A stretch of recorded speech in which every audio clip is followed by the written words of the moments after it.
This is a Sports Catastrophe production. Hey there, Heather, ho there. It's Jeff Cutastrophe welcoming you to another Sports Catastrophe on this date. And on this day, February the 28th, and I know it's been a while since I did it on this day, but you know the rule, can't do the same topic twice in subsequent years. Anyway, it's 1988. The Calgary Olympics of 1988 have just ended. And you know, it's big. This was the first time that Calgary, well, any Winter Olympic Games was over 15 days. Normally it's 12, but it went to 15 days, which was huge and all that. Calgary was happy as could be. 57 countries sent Olympics athletes. The Soviets and the East Germans, this was the last Winter Olympics for them because obviously the Soviet Union disbanded in 1991 and East Germany would reunite with West Germany to reform Germany. Unfortunately, Canada, again, after the 76 Summer Olympics on home soil, could not win a gold medal, which was shocking, to say the least. Despite all that, we saw fans like people like Eddie the Eagle Edwards with his ski jumping exploits and the Jamaican bobsled team do quite well and become powerful in that pop culture lexicon because of the whole thing and all that. But anyway, Calgary only had $829 million. Well, the most expensive games. But remember, this is 1988. And a lot of the venues are still around. Calgary took care of Falun, Sweden, and Cortina d'Ampezzo, Italy, in the winter bidding process.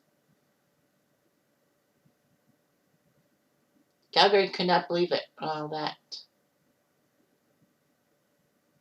But yeah, it was shocking. Falun, Sweden? Anyway, it doesn't matter.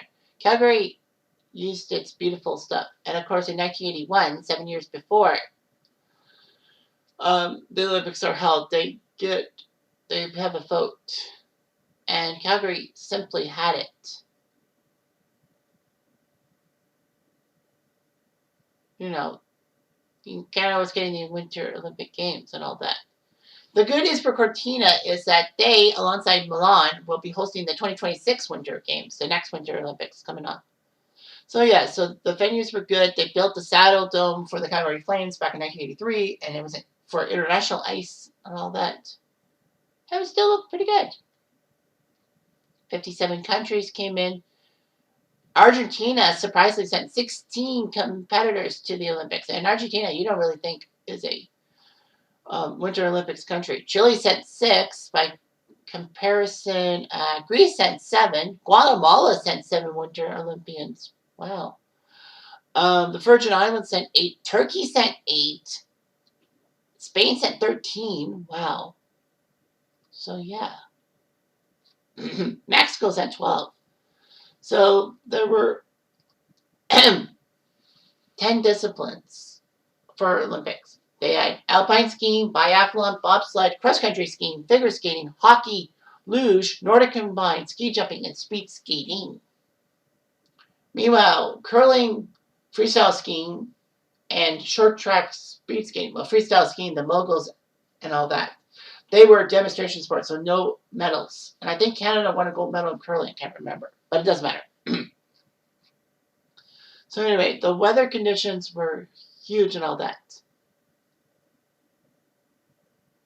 It was an unexpected freezing opening ceremony, and they had to postpone the outdoor competitions because of the Chinook winds of Alberta blowing up to 160 kilometers per hour. So yeah, the winds were just horrible and all that. They had to do the ski jumping and the Nordic combined cross-country skiing on the same day. And of course, the high temperatures were recording too. So yeah, it was huge and all that.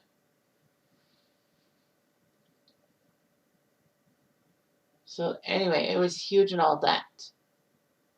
There was in the U.S. there were sealed bids to host the Olympics, and ABC was successful, paying $309 million American at the time in exchange for rights to the games.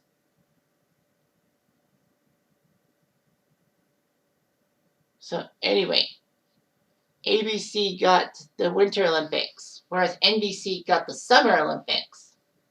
But both were good on everyone's part.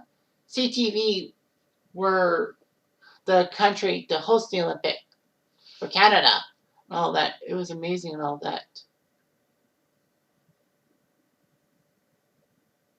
So there was actually an arrangement that CBC would provide full coverage for the Summer Olympics, which CTV will do a nightly summary, and vice versa, as CTV would have the Winter Games coverage, the rights, and CBC would do a nightly summary. So it worked out and all that.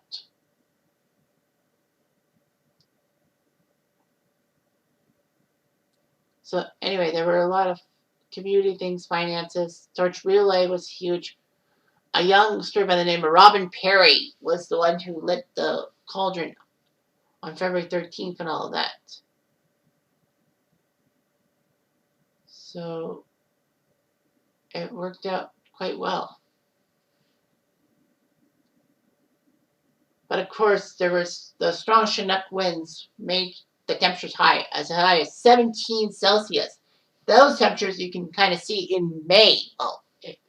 But it was just amazing all that.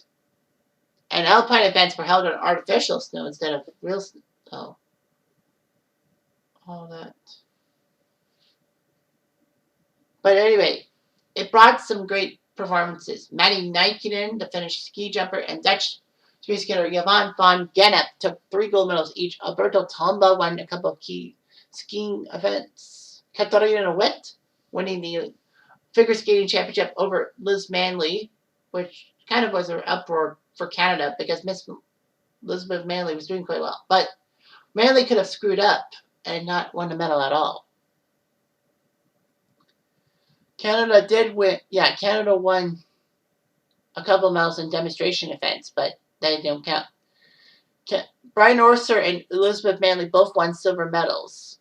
Orson lost the Battle of the Brines with Brian Bottano. And then, it was just huge and all that. Manley was close, but, have it. Unfortunately, Dan Jansen had his accident just hours before his race. He learned his sister died of leukemia, and he, just was terrible and all that. Eddie the Equal Edwards did his job. It was last and all that. The IOC altered the rules to eliminate each nation's right to send one athlete and set minimum competition standards for future events. And then the Jamaican bobsled team, cool runnings and all that.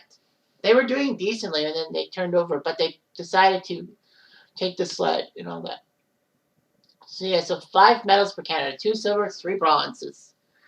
The Soviets technically won both the most gold medals and the most medals around with 29. Well, 11 gold, 29 medals respectively. The Americans didn't really do that well. They only won 2 gold medals and won 6 medals overall. And normally you think the Americans are a great Olympic country. In the Summer Olympics, yeah, but the Winter Olympics, that was kind of low. All that. It was a decent legacy and all that. A lot of people said that the Winter Olympics were viewed as a second-rate event prior to 1988. And they thought they could eliminate it. The problem was that there were few mountainous areas that would host the Winter Olympics, and there would be major challenges in generating revenues for the whole city and the IOC. But the Canadian Olympic Committee convinced the IOC that it could have a massive legacy and all of that. And it worked. The games were extended to 15 days from 12 for the sponsors' benefit, and, they could have TV-friendly demonstration events and all of that.